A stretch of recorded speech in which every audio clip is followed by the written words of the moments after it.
brave enough to hear a tale that chills the very bones in the shadowy streets of old London. When the plague devoured the city, figures shrouded in black cloaks appeared. Plague doctors they were called, with beaks filled with herbs, a futile attempt to ward off death. They weren't healers, but harbingers of doom. The sight of their masks, the hollow eyes, sent shivers down every spine. Every knock on the door could be your last. They moved like spectres, leaving behind only silence and the lingering scent of fear.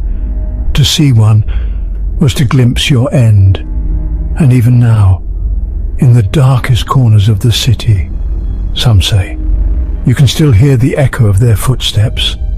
Listen closely and pray they never come for you.